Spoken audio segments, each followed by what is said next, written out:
A long day comes to a close, yet the mind refuses to stop. Thoughts layer upon thoughts, questions linger without answers, and the world keeps asking you to understand, to know, to keep up.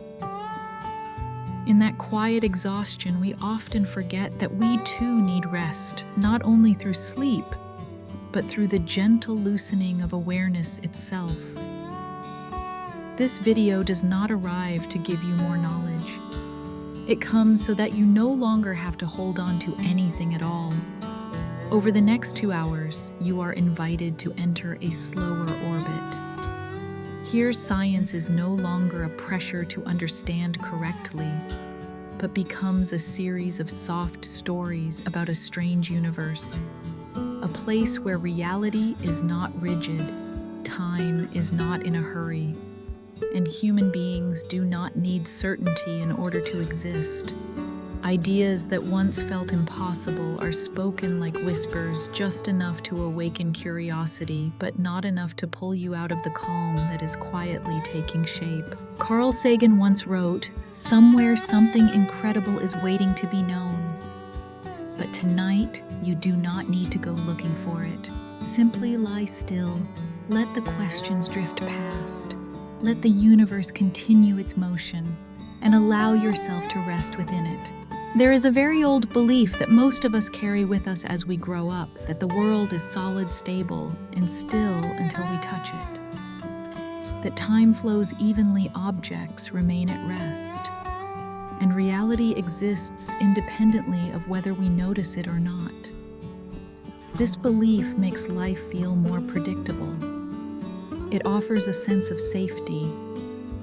Yet when it is held too tightly, that same belief quietly becomes an invisible weight. For if everything were truly still, if the world were truly as hard as stone, why does the human heart grow so tired? Why are there nights when you lie motionless, yet your mind refuses to stop? Why does the body rest while thought continues to spin, as if clinging to a version of reality that is slipping from its grasp? Science very slowly and very patiently has begun to whisper something else. Not loudly, not urgently. It does not arrive to shatter old beliefs, but simply to pose a gentle question. What if reality is not as rigid as we think? What if stillness is only a sensation, while beneath it all, everything is quietly in motion? At the deepest level of matter, nothing is ever completely at rest. Particles vibrate, energy fluctuates. Even in states that appear perfectly calm, there is always a subtle movement taking place. Reality, it turns out, is not a statue, but a process. And if you allow yourself to listen very slowly, this is not frightening at all. It can be a comfort. Because if the world is not rigid, perhaps you do not need to be rigid either. If reality does not stand still, perhaps you do not need to force yourself to be stable at all times. Perhaps exhaustion is not a sign of weakness, but simply evidence that you have been living inside a constantly moving universe, and you have traveled with it for a long time without resting. Philosophy sensed this long before science had the tools to measure it. Heraclitus once said, "No man ever steps in the same river twice." Not because the river changes alone, but because the person has changed as well. Reality does not repeat itself. It flows. It hesitates. It opens one moment at a time rather than revealing itself all at once. The universe in this sense does not begin with answers. It begins with hesitation, a pause before something takes shape, a deep breath before motion occurs. And perhaps human beings belong to that rhythm as well. We are often taught that we must know who we are, what we want, how the world works. But we are rarely taught that not knowing is also a valid state. That ambiguity does not always need to be fixed. That sometimes healing begins not by understanding more, but by allowing ourselves not to understand yet. In this opening chapter, you are not asked to remember anything. You do not need to keep up with any concepts. There is no test at the end of the journey. There is only a very gentle invitation to step away from the familiar intuition where everything must be certain, clear, and still, and to try standing in another space where reality is allowed to be a little softer. A space where questions are not enemies. A space where hesitation is not failure. A space where you are allowed to exist without needing to be complete. Alan Watts once wrote, "The more a thing tends to be permanent, the more it tends to be lifeless." Perhaps that is why life is always accompanied by instability, by fluctuation, by continuous movement. And perhaps that is why when you feel things within you vibrating, shifting, becoming less certain than before, it is not a sign that you are lost. It may be a sign that you are living very honestly. Tonight, as you listen to these words, you do not need to go anywhere. Just be here, in this moment, in this breath. Let the idea that reality is not as rigid as we think dissolve very slowly. You do not need to agree. You do not need to resist. Simply let it pass through your mind like a thin cloud. The universe is not in a hurry. It hesitated for billions of years before you appeared, and it will continue to hesitate long after you fall asleep. Right now, you are allowed to loosen your grip on the need to understand everything, allowed not to remain still, allowed to soften. And in that softness, you may discover this reality has never required you to be rigid in order to belong to it. If in the previous chapter we allowed the idea that reality might be softer than we once believed, here the universe takes one more very gentle yet very deep step to whisper something even harder to grasp, that there are things which are not truly anywhere at all until we look at them. Take a moment to notice how this feels. Not to understand, just to feel. Quantum mechanics, when spoken in the language of laboratories, often sounds dry and distant. But when listened to in the slow rhythm of night, it carries a different voice, one that closely resembles something we have already experienced within ourselves. At the smallest level of the world, a particle is not like a marble resting on a tabletop. It has no fixed position, no clear boundary. Instead, it exists as a cloud of probability, a hazy region where all possibilities coexist. Not here, not exactly there, but everywhere it could be. Only when it is observed does that cloud collapse into a specific point. Only when there is a gaze, a measurement, an act of attention, does reality choose a shape.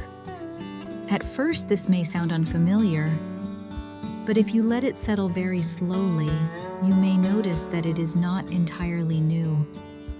We often believe that we must be clear in order to live, that we must define ourselves to feel safe, that we must know who we are, and where we are going. And yet, how many times have you felt yourself existing in something more ambiguous than that, as if you were both who you are now and other versions of yourself that have not yet happened, as if you were living while so much within you remained unnamed? Perhaps you too are a cloud of probability. Soren Kierkegaard once wrote in The Concept of Anxiety, "Anxiety is the dizziness of freedom. Ambiguity, uncertainty is not necessarily a flaw of the mind. It may be a sign that you are standing before many possibilities that you have not yet been forced to collapse into a single shape." And in a quantum universe, this is not a failure. If we allow ourselves to see reality as a draft, unfinished, unfixed, not yet stamped complete, much of the pressure dissolves. The pressure to decide immediately. The pressure to become a single, consistent, easily understood version of ourselves. Science does not say that a particle does not exist before it is observed. It simply says that its existence is not what we imagined. It exists in possibility, in potential, in a region not yet named. And only when attention arrives does it temporarily choose a form, not because that form is the correct one, but because it is the one being asked for. Here we can pause for a very gentle moment. Just one moment. What within you only became real when someone saw it? A possibility, a sadness, a dream, a version of yourself you only dared to become under a gaze that was kind enough. Simone Weil once wrote, "Attention is the rarest and purest form of generosity." Perhaps because attention is not merely looking, it is allowing something to step out of the haze and briefly become real. But remember briefly, like a particle which when no longer measured dissolves back into the cloud, like you who when no longer required to explain, perform, or define yourself, returns to a softer, wider state. And perhaps this is why night carries such a quiet comfort. In the dark, there are fewer eyes, fewer questions, less measurement. You are not required to be anyone. You are allowed to drift, allowed to blur, allowed to remain unfinished. Reality in that moment does not need to decide. Alan Watts once wrote in the book, "Trying to define yourself is like trying to bite your own teeth." Because your nature, like the nature of a particle, does not reside at a fixed point. It lives in movement, in possibility, in what you might yet become. If your life feels suspended, unclear, unstable, try looking at it differently. Not as a problem to solve, but as a natural state of a universe that is not yet complete. Nothing in nature rushes to become certain. Even reality needs time to choose its shape, and so do you.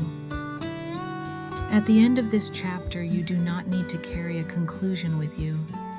You do not need to remember the term probability cloud. You do not need to understand quantum mechanics deeply. Just keep one very light feeling that you do not need to be in a single place in order to exist. You can be many possibilities at once. You can be unfinished. You can be everywhere, and that is not wrong. Let this idea settle very slowly, like a thin cloud dissolving into the night. Reality is still being written. The draft remains open, and you are allowed to rest among its unfinished lines. If in the previous chapter we allowed ourselves to dissolve into ambiguity like a cloud of possibilities not yet required to be complete, here the universe moves one step further, very quietly, not through motion, but through the gaze, not through force, but through attention.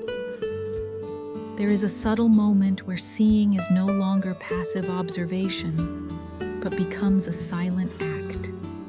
Science calls this the observer effect. But when listened to in the slow rhythm of night, another story emerges, a story of the universe responding when it is asked. At the quantum level, what is strange does not happen when a particle moves, but when a question is posed. Before that moment, all possibilities coexist, intertwining and overlapping. Yet, the instant a gaze appears, when there is measurement, when there is attention, reality chooses a path. Not because that path was inherently correct, but because it was called into being. As if the universe were waiting for a gaze that lingers long enough, waiting for a question gentle enough, we look, we do not merely see, we participate. This unsettles a familiar belief that we stand outside the world watching it operate like an independent machine. That consciousness is a spectator seated in the back row. But the observer effect suggests something else. Consciousness is part of the stage. Every gaze is a soft knock. Every question is a touch. Edmund Husserl once wrote in Ideas Pertaining to a Pure Phenomenology, "Consciousness is always consciousness of something. Consciousness does not exist in a vacuum. It is always directed." And that direction, subtle yet steady, allows the world to reveal itself in a particular way. Let this land very slowly. No need to understand, just to feel. Have you noticed how people change when they know they are being seen? A gaze gentle enough can help someone open. A judging look can cause an entire room to close. Not because people are fragile, but because attention carries weight. It shapes, it presses, it opens, or it seals shut. And perhaps this is not only true of human beings. When we look at a particle, it chooses a position. When we look at a person, they choose a way of being present. When we look at ourselves, a certain version steps forward. William James once wrote in The Principles of Psychology, "My experience is what I agree to attend to." What we attend to slowly becomes the reality we inhabit. Here, there is a very gentle bridge between science and healing.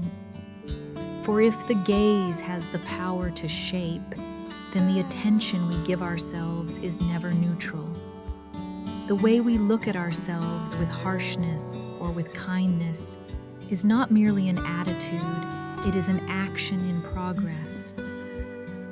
There are parts of you that may have existed only in shadow, simply because they were never looked at. Not because they were unworthy, but because your attention was always busy with things you were told you should be. And when the gaze finally turns back softly, slowly, those parts begin to take form. Not perfect, but real. Martin Buber wrote in I and Thou All Real, living is meeting. True meeting does not happen only between people. It also happens between you and your own experience. And every meeting requires a gaze that is present. The observer effect, when heard through the voice of night, no longer feels frightening. It becomes an invitation to look differently, to ask differently. Not questions that demand immediate answers, but questions open enough for reality to breathe. If the universe changes when we ask a question, perhaps life does too. Not every transformation begins with decisive action.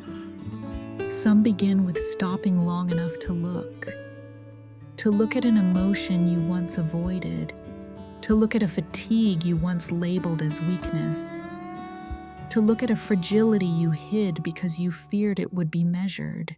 Simone Weil once wrote, "Attention is the rarest and purest form of generosity.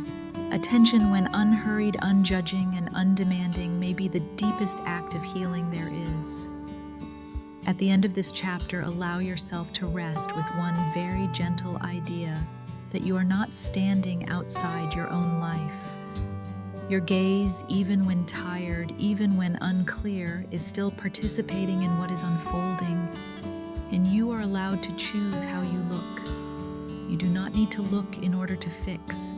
You do not need to look in order to understand everything. You only need to look in order to be present. The universe does not require certainty from you. It responds only when it is asked with gentleness. Let your gaze tonight soften just a little. Enough that nothing needs to choose immediately. Enough that you do not need to become anyone else. Reality is still continuing. The process remains open. And within that slow, attentive gaze, you are allowed to rest right in the middle of the flow that is still unfolding. From the gaze in the previous chapter, where attention was no longer innocent, the current of thought continues to drift very slowly, as if the universe were lowering its voice to tell a story that feels both familiar and strange. Here the question is no longer what is reality, but something gentler and yet deeper. Which shape does reality choose when we stand before it? The double-slit experiment begins in the simplest way. A source of particles, a screen with two narrow openings, and another screen behind it to record the traces left behind. When no one looks, no one asks.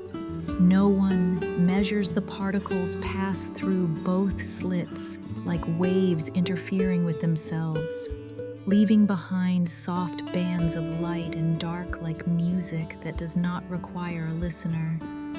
But the moment we try to know, the moment we place a device to ask which slit did you go through, something strange happens.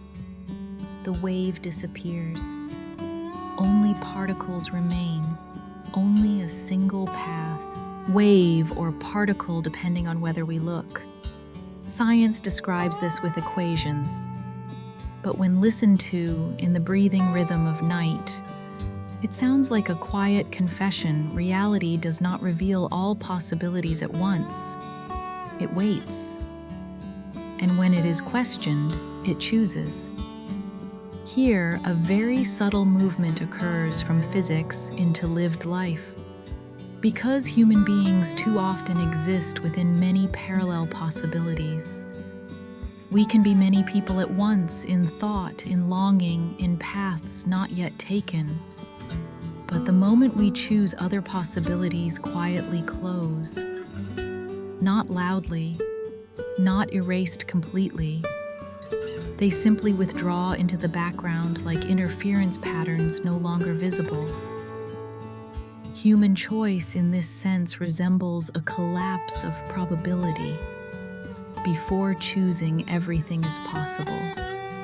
After choosing, one thing becomes real. Soren Kierkegaard once wrote in Either Or, "Anxiety is the dizziness of freedom." That dizziness arises not because we lack options, but because we have too many. And every time we choose one thing, we do not only move forward, we also say a silent farewell to paths that will never be lived. Notice that feeling. Not to analyze it, only to recognize it. The faint heaviness that follows a decision. As if something gently closed behind you, even though you did not turn to look. Perhaps this is why choice always carries a thin layer of sadness, not enough to be called regret, but real enough to be felt. The universe in the double-slit experiment does not appear remorseful. It simply cannot hold all possibilities at once when questioned. And perhaps human beings are the same, not because we are weak, but because existing within time requires definition. Here, the flow of thought connects softly back to the previous chapter. The gaze became action. And now that action leads to something unavoidable: choice. William James once wrote in The Will to Believe, "When you have to make a choice and don't make it, that is in itself a choice." Even refusing to choose allows reality to collapse in a particular direction. But listen to this very slowly. The double-slit experiment does not say that waves are wrong or particles are right. It only says that reality answers differently depending on the question we ask. And if that is true, then the lesson is not about choosing correctly, but about choosing with presence. Because some decisions are made in haste, in fear, under a rushed gaze that wants control. and others are made in stillness when we allow all possibilities to be present long enough before they collapse into a single path. Martin Heidegger wrote in Being and Time, "Every decision is grounded in a possibility, but not every decision allows that possibility to be released with gentleness.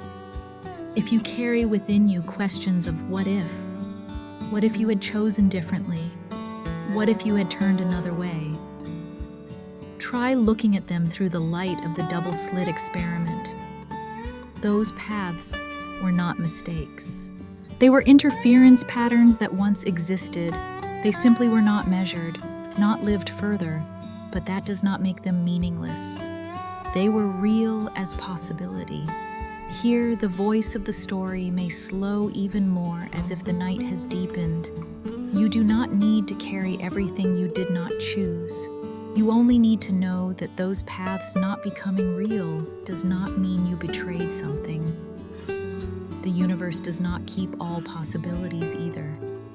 It chooses a shape in order to continue. Alan Watts once said, "The only way to make sense out of change is to plunge into it, move with it, and join the dance." Seen this way, choice is no longer a moral burden, but a movement within the vast dance of reality. And within that dance, every decision opens a timeline. Not better or worse, just different. Each carries its own experiences, its own losses, its own consolations. No timeline is perfect. No timeline is entirely wrong. At the end of this chapter, there is no advice about what you should choose, no formula for deciding correctly. There is only a very gentle invitation when you stand before a double slit in your own life. Allow the possibilities to remain present long enough, without rushing to judge, without letting the gaze become too hurried. And then when you choose, because you will choose as the universe chooses, without regret, without turning back, without trying to hold on to waves that have already dissolved. Reality continues. A timeline has opened, and in the quiet of the night, you may allow yourself this thought that every decision you have ever made, whether you judge it right or wrong, was a moment in which you truly participated in the universe, fully, honestly, humanly. Now you do not need to choose anything else.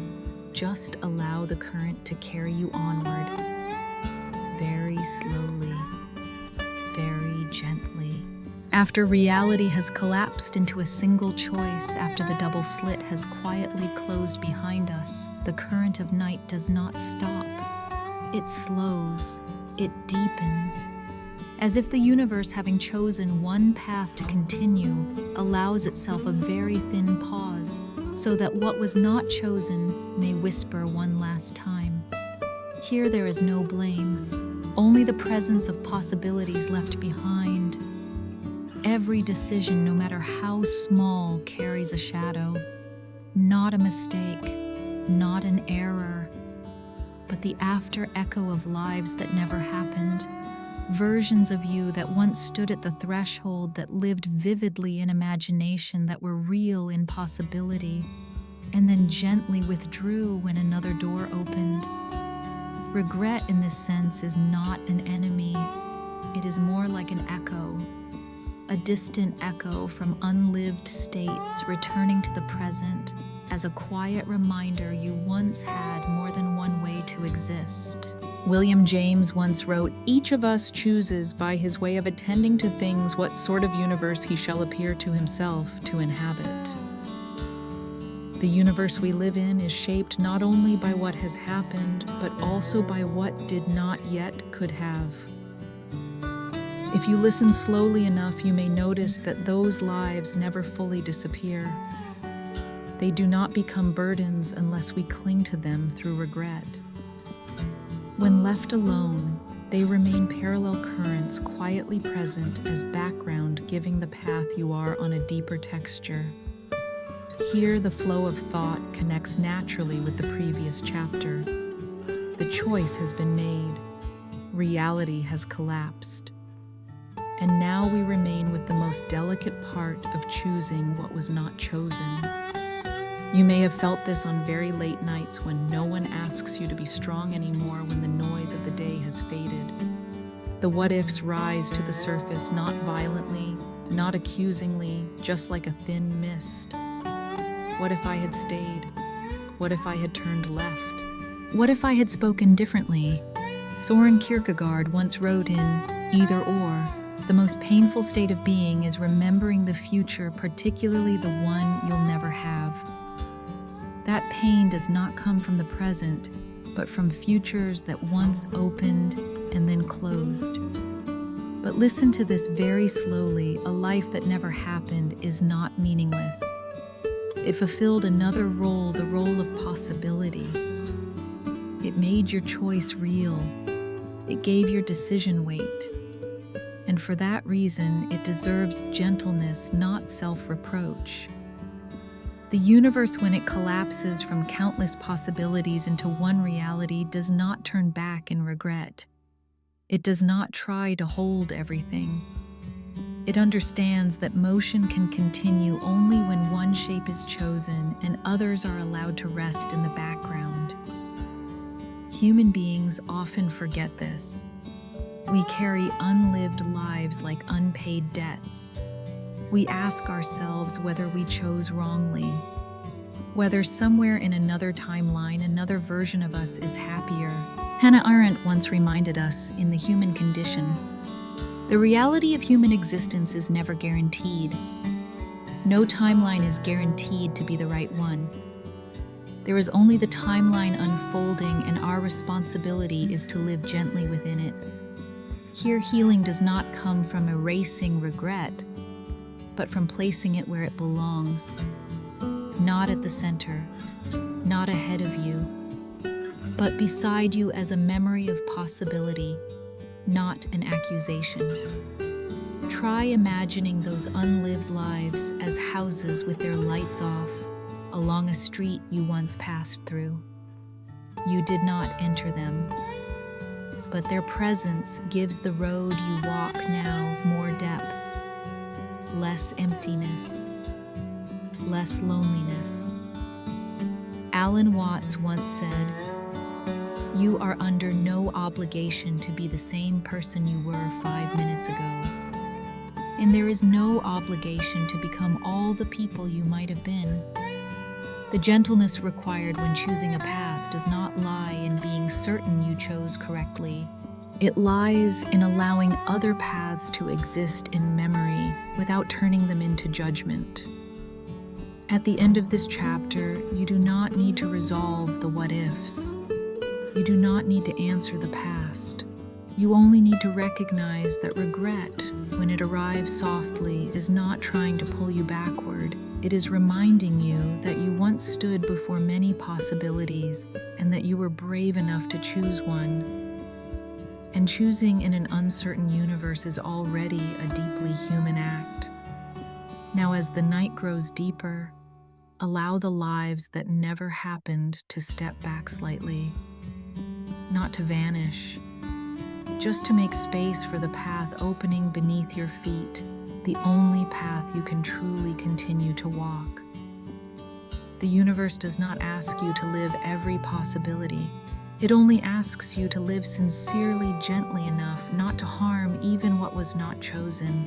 And in that gentleness you may rest. No need to fix the past. No need to complete every life. Simply let the present continue very slowly, carrying you onward along a timeline quiet enough for sleep, with everything that has been and everything that never was. After the lives that never happened, after the thin echo of possibilities that have quietly closed the current of night, does not stop. It shifts direction almost imperceptibly. It no longer asks what you chose, but something deeper, whether time has truly flowed the way we have always believed it does. For a long time, we have grown used to imagining time as a river, the past behind us, the future ahead. the present a fragile point drifting between two banks. We are taught that everything moves in one direction, never turning back, never repeating, that what has passed is gone, that we can only move forward carrying memory like luggage that cannot be set down. But science, as it so often does, whispers more slowly. At deeper levels of the world, there are experiments suggesting that this familiar order may not be the whole story. In certain quantum setups, outcomes measured in the present appear to be linked to events that occurred earlier in ways that do not fully obey a one-way arrow of time. As if the future very gently reaches back to touch the past, not to change it, but to shape its meaning. This does not need to be understood through equations. It only needs to be felt in the slow rhythm of night. If time is not merely a river, but a field of relations, then each moment does not stand alone. It touches other moments. It vibrates when it is attended to. And within that vibration, memory is no longer a dead object, but a living region, something that can be contacted again very gently from the present. Henri Bergson once wrote in Time and Free Will, "Time is not a thing, it is a becoming. Time is not something to be measured, it is something to be lived." Here, the current of thought connects softly with the chapters before it. Choices have been made, possibilities have closed. But if time does not flow in only one direction, then what has passed may not be completely sealed, not to be corrected, not to be denied, but to be seen again through a different gaze, slower, kinder. Have you noticed how memories change depending on how you remember them? An old event recalled in calm softens. A pain touched with present-day compassion loses some of its sharpness. Not because the past has changed, but because the relationship between you and the past has. Martin Heidegger wrote in Being and Time is not a sequence of no's, but a horizon of meaning. If time is a horizon, then the present does not merely pass, it illuminates. And that light can reach backward. In therapy, this is called healing memory. But in the language of night, it is simpler. It is the ability to touch the past from the present, not to dig it up, not to judge it, just to sit beside it, like sitting beside an old friend, long enough for both of you to begin breathing more slowly. William James once said in The Principles of Psychology, "The greatest weapon against stress is our ability to choose one thought over another." Choosing does not mean erasing memory. It means choosing how you stand before it with urgency or with presence. Here, science and healing meet naturally. For if the future can be entangled with the past in quantum experiments, then, in lived experience, the present is also entangled with memory. The way you breathe now, the way you listen now, the way you allow yourself not to understand everything, all of this is quietly rewriting your relationship with what has been. And this does not require effort. It only requires time to be lived slowly. At another rhythm of the night, we may notice that memory is not a storage room. It is more like a night sky. Some stars are bright, some regions are dark, and some lights appear only when we look long enough. Not to decode, just to be with. Simone Weil once wrote, "Waiting patiently in expectation is the foundation of the spiritual life." Waiting here is not waiting for the future, but staying with the present long enough that the past no longer needs to call out. If you are carrying a heavy memory, try placing it within this field of relations, not behind you, not in front of you, but beside you. Allow it to be present without filling the entire space. Then let the present, with its steady breath, with its slow voice, do its quiet work. Alan Watts once said, "The past and future are real illusions, not to deny them, but to remind us that they do not need to dominate this moment."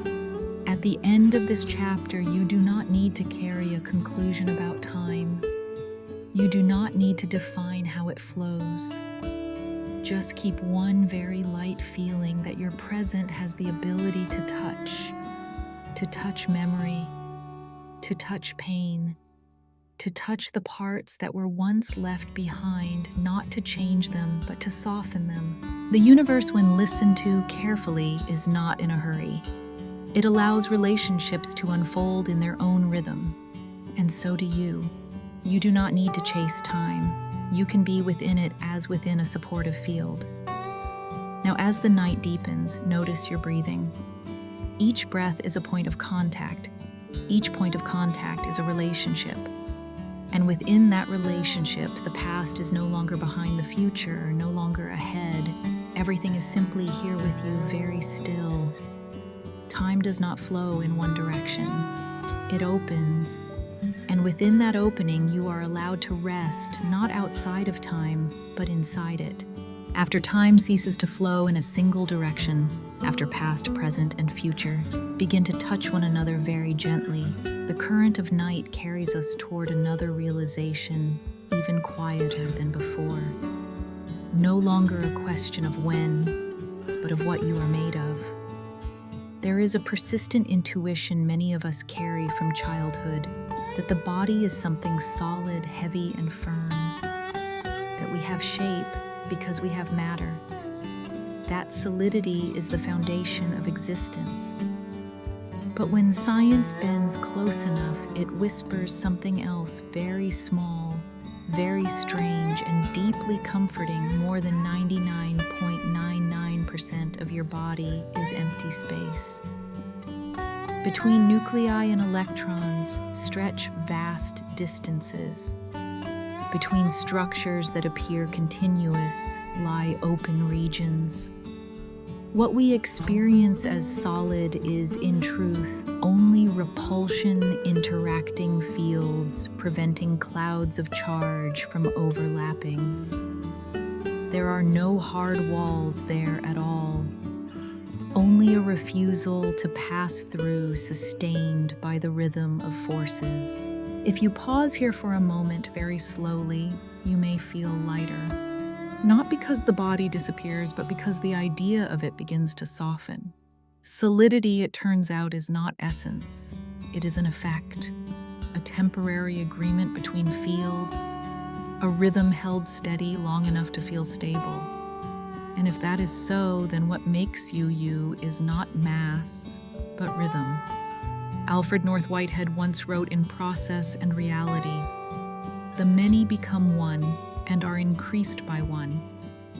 Reality is not composed of static objects, but of processes unfolding continuously, connecting, continuously becoming. Here, the flow of thought joins naturally with the earlier chapters. If time is a field of relations, if the present can touch memory, then the body too is not an isolated object. It is a piece of music, a sequence of oscillations, a gathering of rhythms, heartbeat, breath, bioelectric pulse held in delicate balance. An identity in this sense does not reside in what you have, but in how you vibrate. Have you noticed that when the mind settles, the body feels lighter? Not because gravity changes, but because rhythm changes. In anxiety, the breath shortens, the body feels denser. In calm, the breath lengthens, space opens. You add nothing to yourself. You simply allow emptiness to be present. Lao Tzu wrote in the Tao Te Ching, "What we use is not the solid part, but the hollow." It is the emptiness that allows the vessel to hold water, the room to be lived in the body, to breathe. Modern science, in its own language, echoes this ancient intuition. Without space, there is no movement. Without emptiness, there is no rhythm. And without rhythm, there is no identity. This carries a very quiet kind of healing. For if you are made of emptiness, you do not need to fill yourself with everything. You do not need to accumulate achievements, identities, answers. You can exist by keeping rhythm steady, slow enough. Alan Watts once said, "You are an aperture through which the universe is looking at and exploring itself. An opening, a passage, not a sealed solid block." Here, allow the voice to slow one more beat as if the night has reached its deepest point. You are not an object thrown into the universe. You are a zone of intersection where forces meet, where rhythm is held, where emptiness is honored. And within that zone, identity does not need to be rigid. It can be soft, responsive, attuned to the rhythms of living. Martin Heidegger wrote in Being and Time, "Being is not a thing. Existence is not an object to be grasped, but a way of being present." If you have ever felt empty, try seeing that feeling through this light.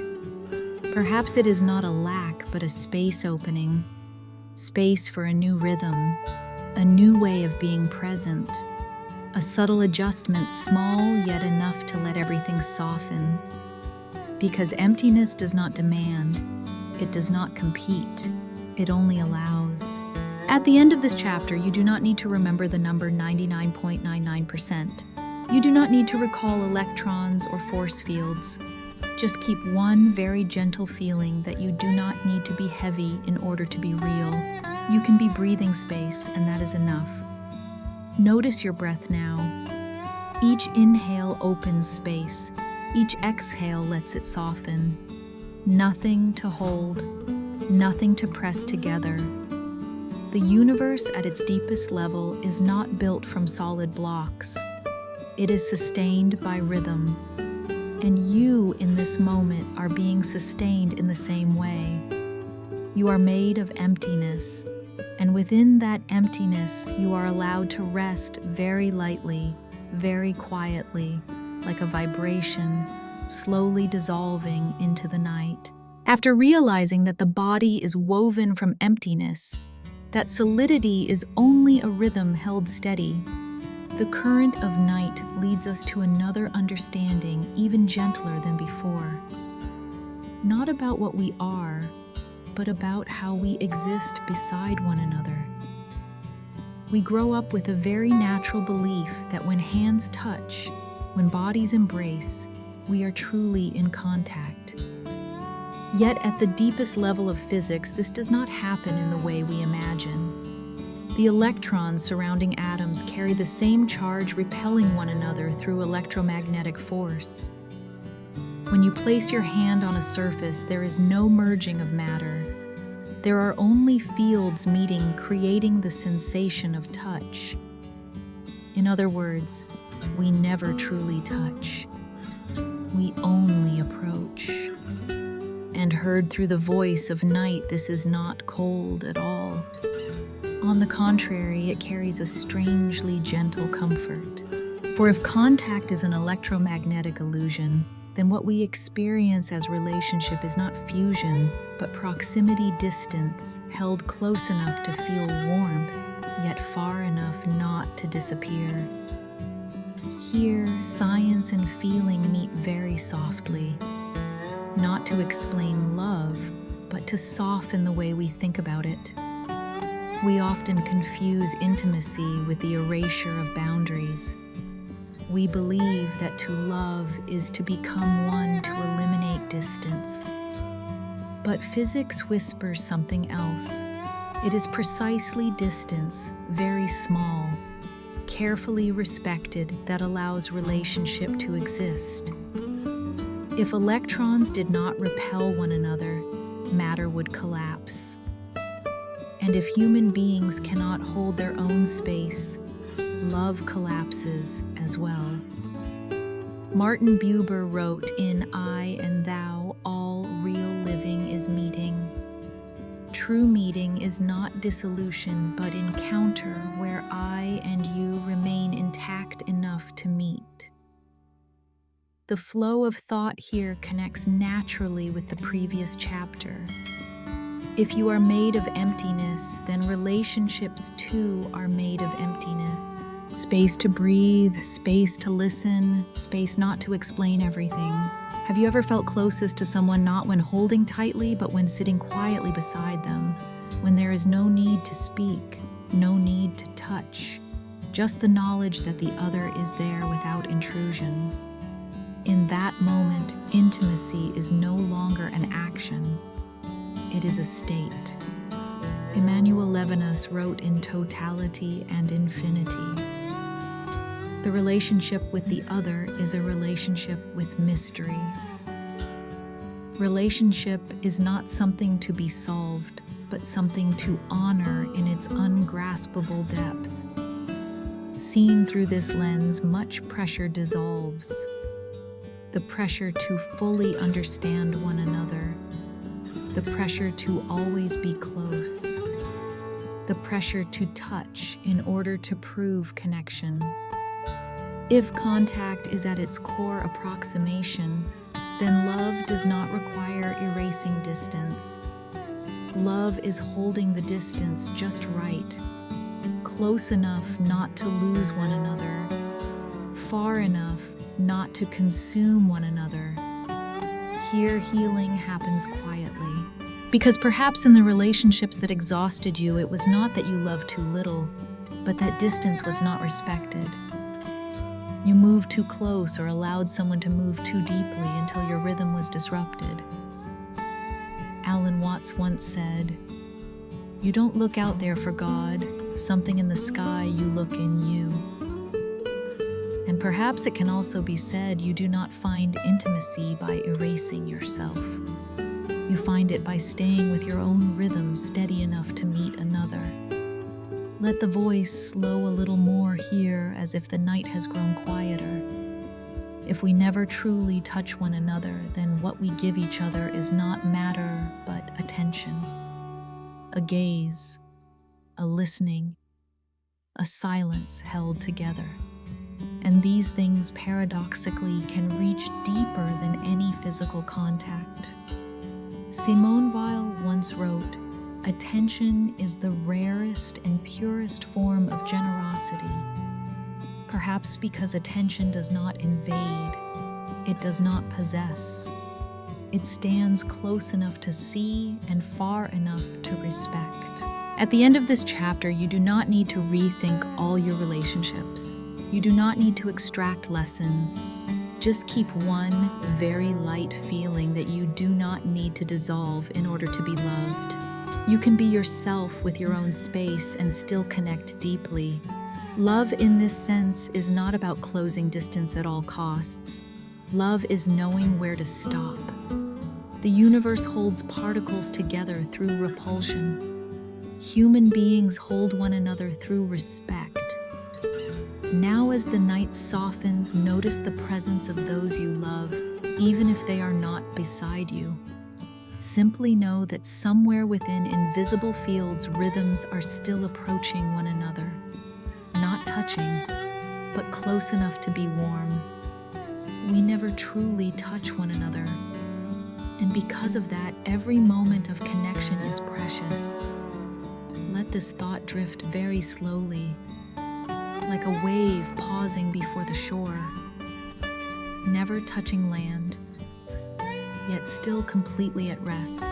After touching distance, where intimacy is approach rather than fusion, the current of night drifts onward very slowly into another region. It is no longer about how close we are to one another, but about how we move with time. For if each human being is a rhythm, then time is as well. It does not strike the same beat for everyone. We often speak of time as a shared measure, a clock on the wall, a calendar appointment, a steady counting of numbers. But relativity whispered something different. Time dilates. It slows as speed increases. It bends near great mass. There is no single absolute rhythm. Every motion carries its own time. At first, this may sound distant, but when listened to with the breath of night, it feels very close. For each of us has always lived within a personal timeline. Some days pass like wind. Some minutes stretch endlessly. Some memories feel far away, yet sit very near one scent, one melody, and time suddenly contracts. Henri Bergson once wrote in Time and Free Will, "Time is not a thing, it is a lived experience." Time is not merely something to be measured, but something to be lived. Here, the flow of thought connects naturally with the previous chapter. If we do not truly touch one another through matter, then we touch one another through time, through moments shared, through rhythms briefly synchronized. Have you ever spoken with someone and felt as though time vanished? Not because it stopped, but because two personal timelines suddenly aligned.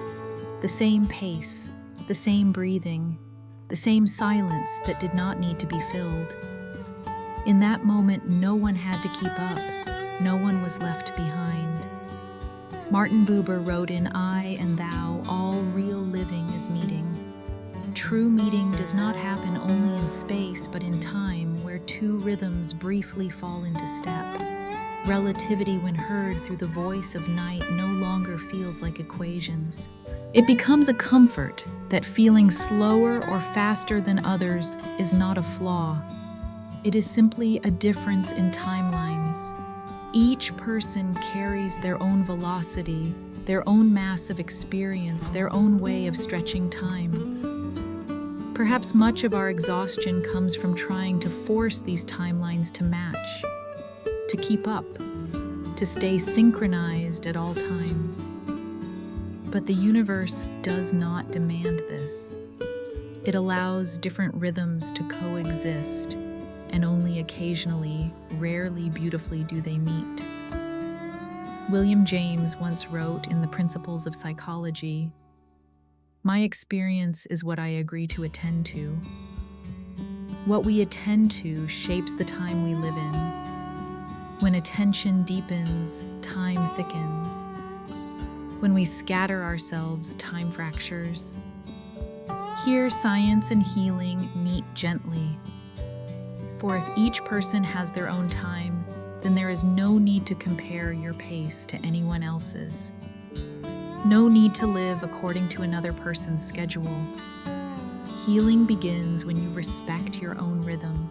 Notice this very slowly. There are people who make you feel like yourself, not because they understand everything about you, but because they do not rush you.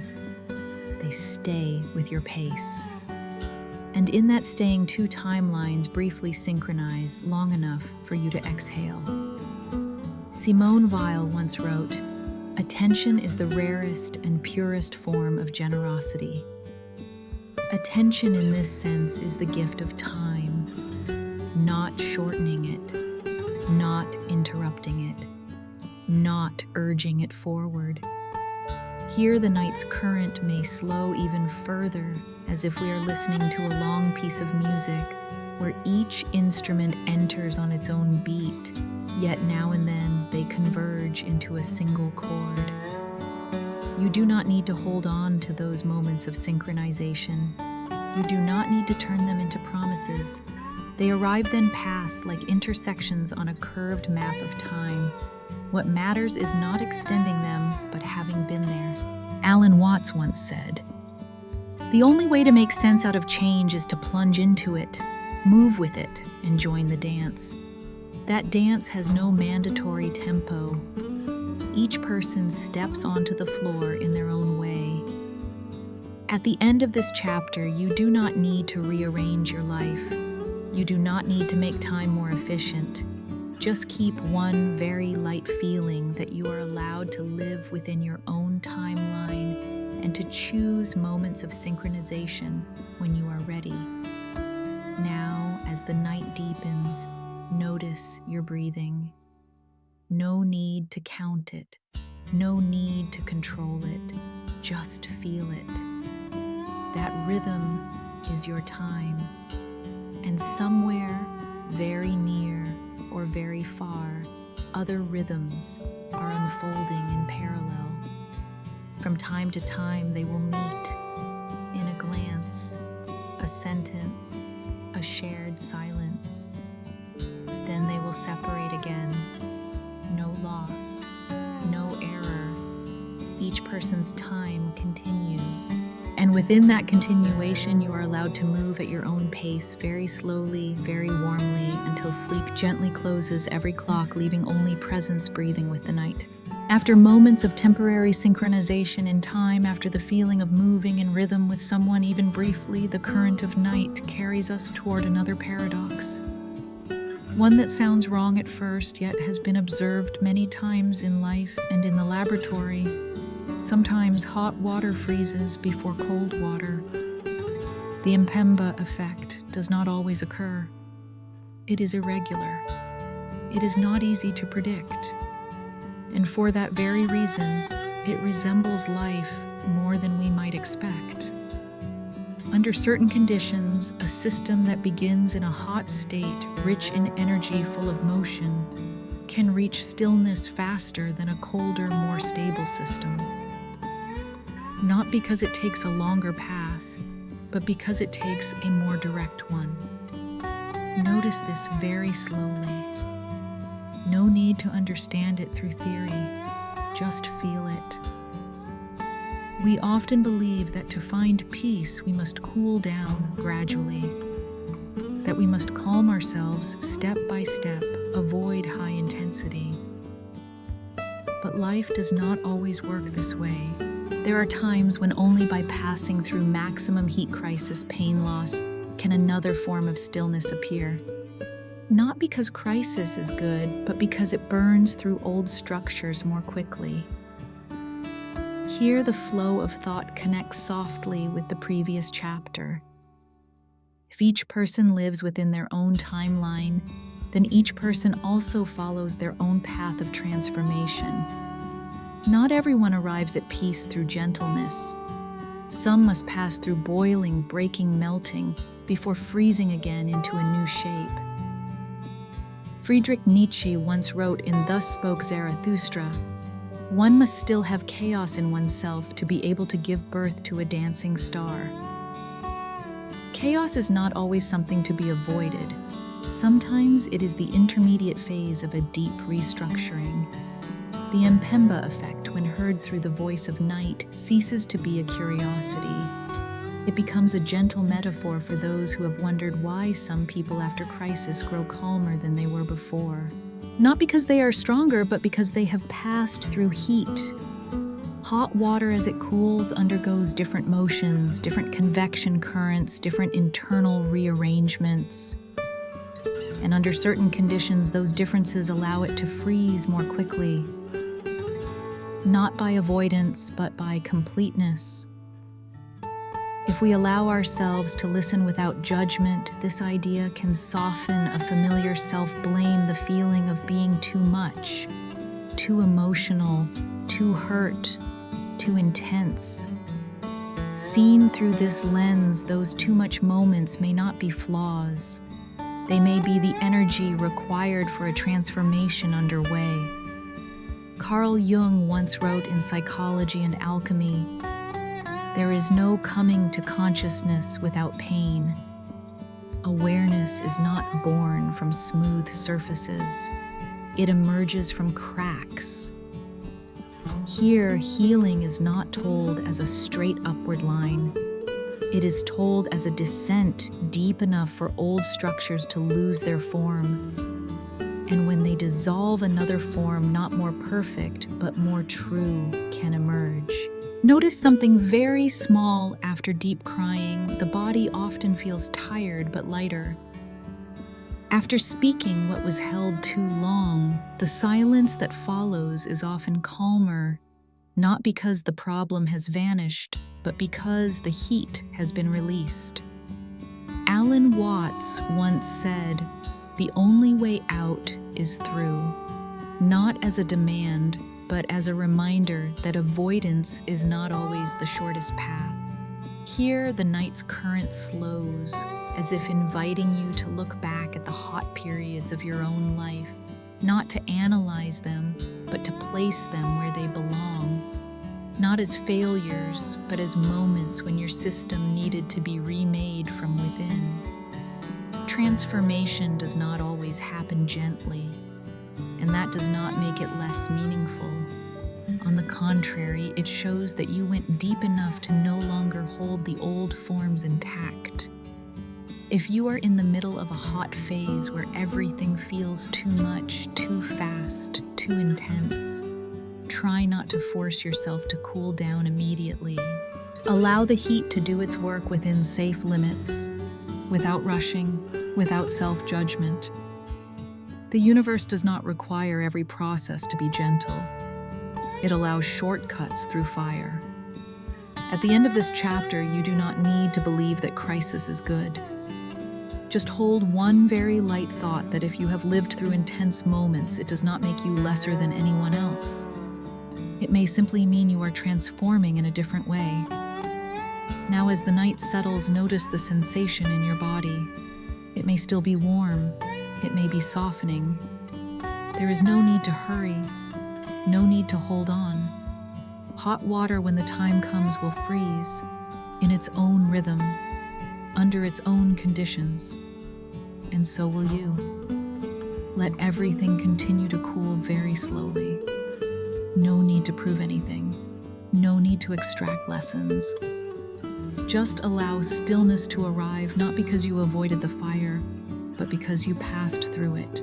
After passing through the hot and cold phases of transformation, after realizing that not every path is gentle, the current of night opens into a wider space. So wide that we no longer ask where we are, but begin to ask something quieter, whether there is truly any place that can be called the center.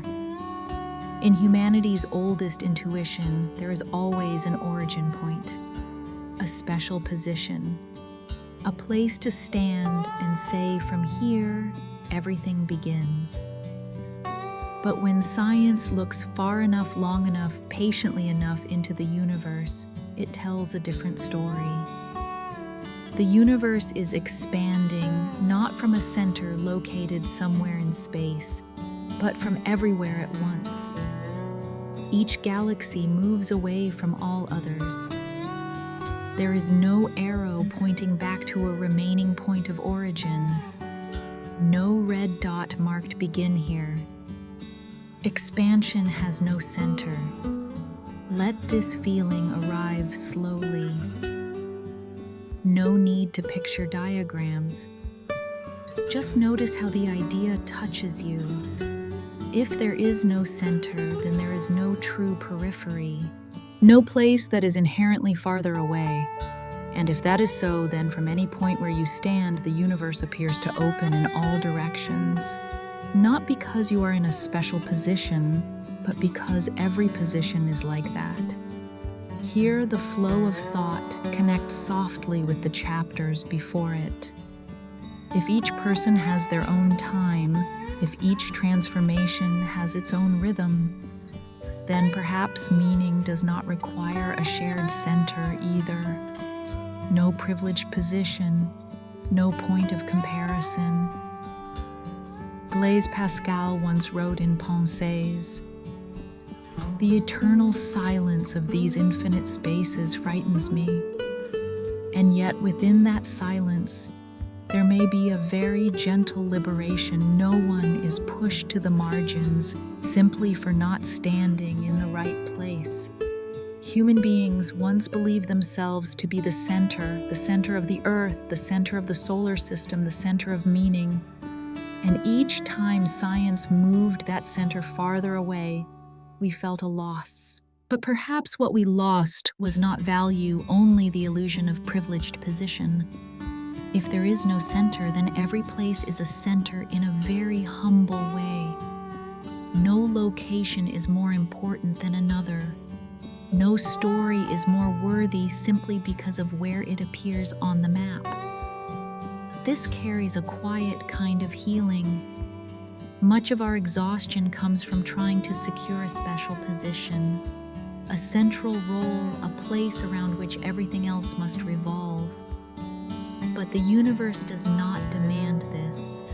It allows you to be anywhere and still belong to the whole. Albert Camus once wrote in The Myth of Sisyphus, "The struggle itself toward the heights is enough to fill a man's heart. No summit is required for meaning. No center is required to live fully." Here, the night's current slows as if inviting you to look again at moments when you felt not important enough, when you believed that without the right position, the right milestone, the right recognition, your existence mattered less.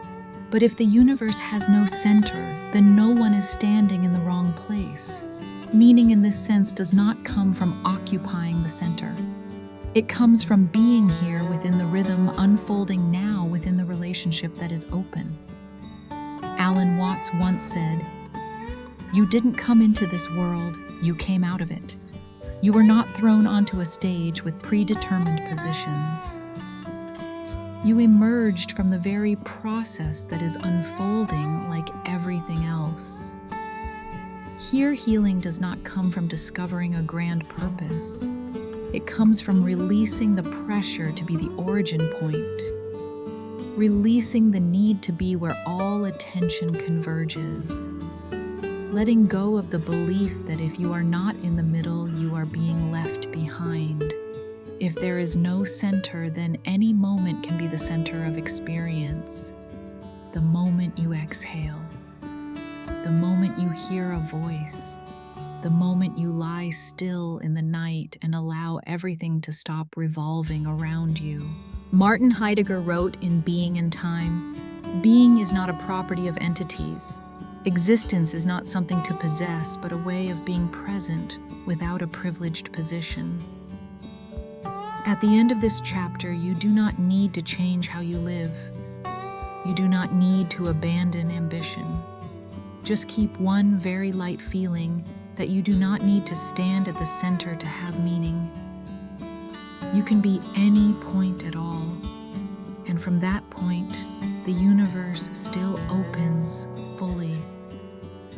Now, as the night spreads wider, notice the feeling of no longer having to be the center, no longer having to carry everything, no longer having to keep all things orbiting around you.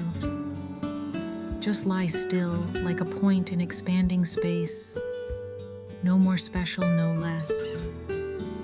The universe has no center. And because of that, you are not lost. Every place is the center of an experience unfolding. And your experience right now is enough. As the current of night carries us away from the idea of a fixed center, another question appears softly like a breath in deep sleep. If there is no stable center, then what is I? And in that very moment, a gentle truth, one that quietly unsettles our familiar intuitions, begins to unfold. You are never the same person, not in the way you have been taught to believe. This body, which feels so familiar, is renewing itself little by little. Atoms arrive and depart. Molecules slip quietly out of the bloodstream. Cells are born and disappear in an order that does not ask for the permission of consciousness. There are no farewell ceremonies, no announcements, only a silent continuation. And if you pause long enough to listen, you will notice there is no original version being preserved intact. This flow connects naturally with the chapters before it. When time no longer moves in a single direction, when the center dissolves, identity cannot remain a fixed point. The I is not an object with clear boundaries. The I is a pattern repeating itself, a rhythm sustained amid countless changes. The philosopher David Hume touched this insight long ago when he wrote that what we call the self is nothing more than a bundle of perceptions in constant flux. But tonight we do not need debate. We only need to feel it. To feel that your memories have shifted, your reflexes have softened or hardened. The way you love, the way you fear, the way you fall silent, all of it has changed, even if the name remains the same. Here, a very quiet healing begins. For if you are never the same person, then you are not trapped in an old version of yourself. Mistakes do not pin you down. Labels hold no absolute power. You do not need to defend a self as hard as stone. You only need to allow the pattern to keep moving. Heraclitus once said, "No man ever steps in the same river twice," not only because the river has changed, but because the one who steps into it has changed as well. Let that line pass slowly through you. No need to analyze it. Just let it touch the places where you once blamed yourself. Why am I not the same as before? Perhaps because you were never meant to remain still. Perhaps because identity is not something to hold, but something to travel with. When we describe the self as a pattern, it does not make us fade. It makes us lighter. A pattern can vary and still be recognized, like a melody played on different instruments, like a breath that may be fast or slow, yet is still breath. Soren Kierkegaard wrote in The Sickness Unto Death, "The self is a relation that relates itself to itself." The self is not an object to grasp, but a relationship in motion. And every relationship needs movement in order to live. Here, the voice of night slows enough for you to realize something very gentle. You do not need to return to yourself, because the self was never standing still waiting for you to come back.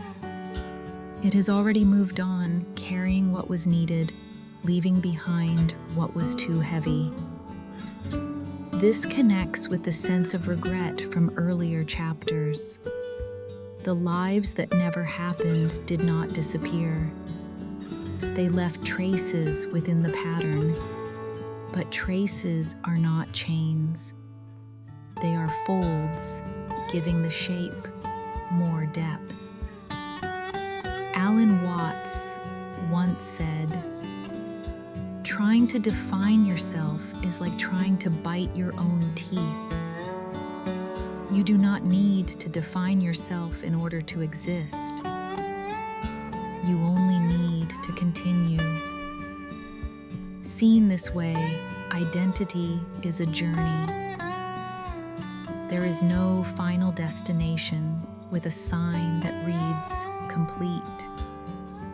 No final version to frame and preserve.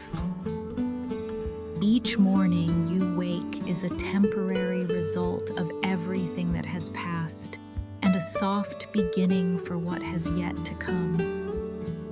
If this feels tiring, remember you do not need to keep up with yourself. You do not need to control change. You only need to allow it. Allow the body to continue renewing itself. Allow thoughts to come and go. Allow the borders of I to loosen. Marcus Aurelius wrote in Meditations, "The universe is change. Our life is what our thoughts make it. But even thoughts are in motion.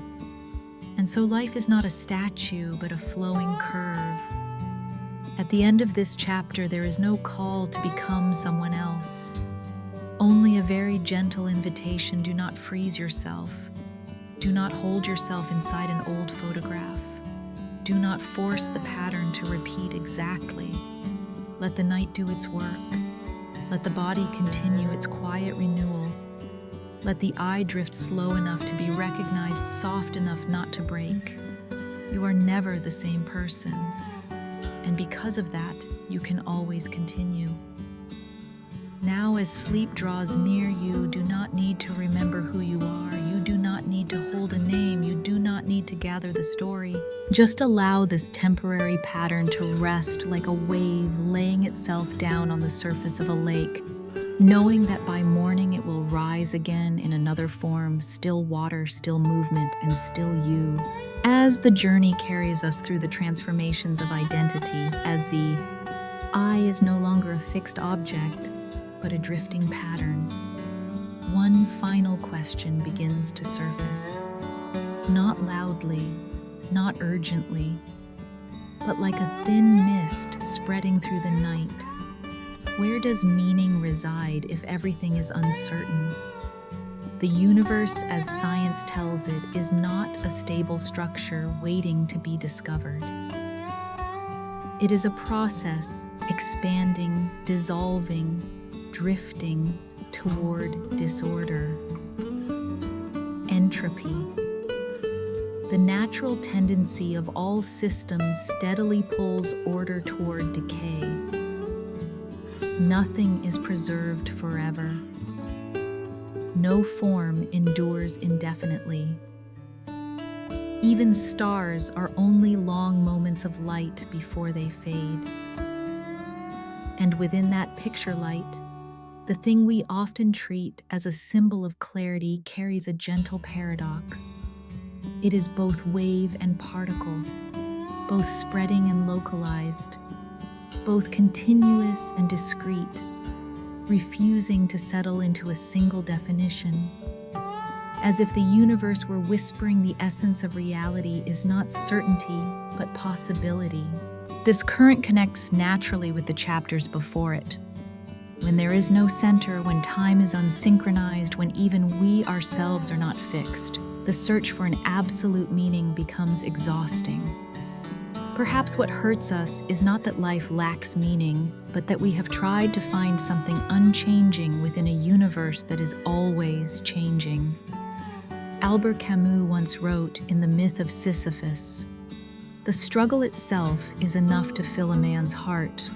He does not promise a destination. He simply points out that continuing within a world that guarantees no final answers is already a form of fullness."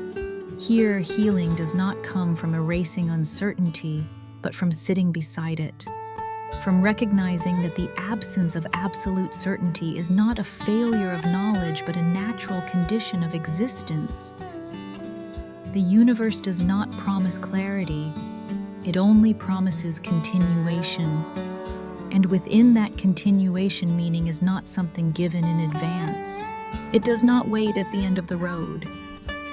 It is created temporarily, like a small pocket of order within an ocean of entropy, existing long enough to be touched, but not long enough to become eternal.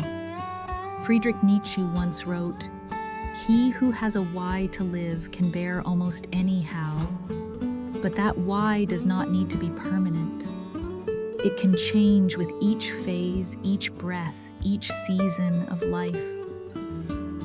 A why sufficient for tonight is enough." When we say that meaning is created through attention, we are not talking about forcing life to have value. We are simply saying that where we place our presence, order briefly appears. A slow gaze, a story listened to, a moment fully lived. Here the current of night becomes very soft. For if meaning is only temporary order, then we do not need to cling to it. We do not need to defend it against decay. We only need to allow it to appear and then to dissolve like light that is both wave and particle, present in many ways depending on how we approach it. Ludwig Wittgenstein wrote in Tractatus Logico-Philosophicus, "The meaning of the world must lie outside the world." But perhaps in this quiet night, we can read that line differently. Meaning does not lie within the fixed structure of the world, but within the relationship we form with it. There is no absolute certainty, and that frees us from having to live in only one correct way. If light can be both wave and particle, then human beings can be both strong and fragile, both understanding and unknowing, both searching and letting go. Meaning seen this way is not a final answer. It is a gesture, a way of arranging the surrounding chaos just enough to breathe more easily, just enough to sleep more peacefully. Here, the voice of the story flows gently toward the final chapter. When we accept that meaning is temporary, that order is fragile, the pressure to understand everything begins to dissolve. We do not need to carry every concept. We do not need to hold the entire map. Simone Weil once wrote, "Attention is the rarest and purest form of generosity. Attention, not answers, is what creates meaning. And that attention does not need to last forever. It only needs to be sincere in the moment it appears. Notice what is present right now. A distant sound, a nearby breath, the weight of the body being supported. Very small things, very temporary, yet enough to form a gentle structure within an uncertain universe. Meaning does not need to defeat entropy. It only needs to slow it slightly enough for you to feel that you are here and that this is okay. Now, as the night deepens, you do not need to search for more answers. You do not need to label this experience. Just allow attention to settle like light spreading and then gathering like a temporary order quietly completing its role. The universe may be uncertain, but this moment is present, and perhaps that is enough.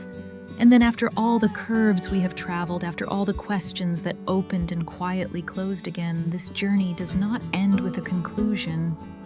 It lands, not like a spacecraft touching ground, but like a long breath at the end of the day when the body finally knows it no longer has to brace itself. You do not need to understand the universe. You do not need to remember the concepts. You do not need to hold on to diagrams or names. The ideas that just pass through your mind about time, about identity, about light, about uncertainty have already completed their work. Not to be remembered, but to open a space wide enough for rest to appear. Now you can let them dissolve very gently like mist touching the morning air. There is a familiar pressure that modern life carries all the way into sleep, the pressure to understand how the world works, to understand who you are, to understand what is true, what is right. But at night, when the light softens and the edges of things grow gentle, we can set that pressure down. You do not need to understand in order to exist. Ludwig Wittgenstein once wrote in Tractatus Logico-Philosophicus, "Whereof one cannot speak thereof, one must be silent." But silence here is not a lack. It is another kind of fullness, a place where no explanation is required in order to be present. Notice how this feeling touches you now. There is no need to name it. Just recognize that your body is being supported, that the ground is still there, that your breath continues to find its own way even when you are not watching it. The universe continues to move. It was moving long before questions existed, and it will continue long after all answers have grown quiet. This does not make human beings small. It allows us to rest. Because if everything does not depend on our understanding, then we can release the burden of having to grasp it all. We can return to a simpler place, a part being carried along. Alan Watts once said, "You are an aperture through which the universe is looking at and exploring itself. You do not need to control the lens, just let the light pass through." The flow of the night slows a little more here, as if whispering, it is okay if you forget what you just heard. It is okay if tomorrow you cannot remember what you were thinking about. What needs to remain will remain in its own way without the force of memory. Let every idea dissolve very gently, like leaves falling into water, like waves settling onto the surface of a lake. Simone Weil wrote, "Absolute attention is prayer." But tonight, you do not need to pay attention anymore. Attention has done its work. Now it is time to let go. Let go of the need to follow. Let go of the need to agree or disagree. Let go even of the need to fall asleep. Sleep, when invited with permission, often arrives more softly. If there is one thing left after this long journey, it may be this simple feeling you are not standing outside the universe watching it operate. You are inside it, being carried by the same rhythm that carries stars, carries light, carries all distant movements. Marcus Aurelius wrote in Meditations, "All things are woven together, and within that weaving you do not need to be the tightest thread. You only need to be a thread placed where it belongs, loose enough not to break, soft enough to blend into the whole." Now, as the night grows deep, you may allow awareness to step back slightly. No need to be the observer. No need to be the seeker. Just be here. Here in the breath that is happening on its own. Here in the body that is adjusting itself. Here in a moment that does not require you to become anything else. The universe continues to move, and you are allowed to rest within it. No further effort is needed. No additional understanding. Just let everything unfold. If sleep comes, let it come. If it does not, that is fine too. Rest is not only found in closing the eyes, but in releasing effort. And in that release, there is a very old, very deep kind of peace, as if you have known it for a long time, even before you knew how to ask questions. Just be here. And before this video comes to a close, there is nothing you need to remember. No lesson to carry into tomorrow. No question that must be answered completely. If anything remains, it may simply be the feeling that you are allowed to slow down, even for a very brief moment. A moment when you did not need to know who you are or where the world is going or whether everything will turn out fine. Just knowing that right now you are being supported. The universe continues to move in its own quiet rhythm. Time continues to pass. Light continues to travel. Stars continue to burn and fade in silence. And you, without needing to keep up with any of it, can still rest within that flow. If you are already asleep, let sleep do its work. If you are still awake, that is fine. Nothing has been missed. Everything most important does not require you to hold it. Thank you for spending this time here in listening in gentle curiosity and very light presence. If you wish to continue journeys like this, return whenever you need a place to let your thoughts loosen. And now let the screen dim, let the breath deepen, and let the night complete the rest.